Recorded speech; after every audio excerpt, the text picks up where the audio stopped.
வணக்கம். இன்று தேவேந்திர குல வேளாளர் சமுதாயத்தில் அரசு வேலையுள்ள ஒரு மணமகன். இவரை நாம் அறிமுகப்படுத்துகிறோம். கொஞ்சம் கவனமாக கேளுங்க. இந்த மணமகன் தேவைப்படுவோர் எனக்கு பார்த்தீங்கன்னா பெண் வீட்டார் ஃபோட்டோ, ஜாதகம், பயோட்டா அனுப்புங்க. நான் இந்த பையனுடைய ஃபோன் நம்பர் உங்களுக்கு அனுப்புகிறேன். சரிங்களா? நன்றி. பார்ப்போம். அதாவது தேவேந்திர குல வேளாளர் மணமகன் திருநெல்வேலியில் இருக்கிறாரு. இவர் வாரிசில் 1வது முதல் பையன். இவங்க கூட பிறந்தது 2 பெண்ணு. இன்னும் கல்யாணம் ஆகலை. இவருக்கு தான் முதல்ல திருமணம் வரன் பார்த்துக்கிட்டு இருக்கிறாங்க. இவர் 2/2/1997 பிறந்திருக்கிறாரு. இவருக்கு 30 வயது ஆகிறது. 5.9 நல்ல உயரம்னு சொல்லியிருக்கிறாங்க. சிகப்பு நிறம். பிஇ மெக்கானிக் முடிச்சுட்டு இப்போ ஒரு கவர்மெண்ட் பேங்க்கில் வேலை பார்க்குறாங்க. சரிண்ணா? சேலரி பார்த்தீங்கன்னா 53,000 ரூபா, 53,000 ரூபா சம்பளம் வாங்குகிறாங்க.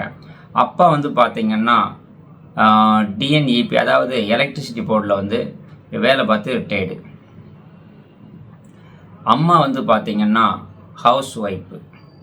இவங்களுக்கு பார்த்தீங்கன்னா பூர்வீகம் பார்த்தீங்கன்னா திருநெல்வேலி தான் கொடுத்துருக்குறாங்க. மணமகனுக்கு 2 வீடு, 3 இடத்துல பிளாட்டு, 5.5 ஏக்கரில் பம்ப் செட்டு கிணறு, நல்ல வசதி வாய்ப்புகளெல்லாம் நல்லா இருக்குதுங்க.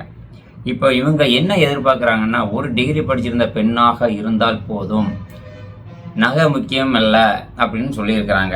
நகை அவங்க போடுவது போதும் அப்படின்னு சொல்லியிருக்கிறாங்க. இப்போ இந்த மணமகன் வேணும்னு கேட்டிங்கன்னா, இவங்களுடைய ஐடி RM00282908, அதாவது 2,82,908. இந்த ஸ்க்ரீன்லேயே இந்த ஐடி உங்களுக்கு தெரியும். இப்போ இந்த மணமகன் தேவைப்படுவோர் உங்களுடைய பெண், அவர்களுடைய ஃபோட்டோ, ஜாதகம், பயோட்டா என்னுடைய வாட்ஸ்அப்புக்கு அனுப்புங்க.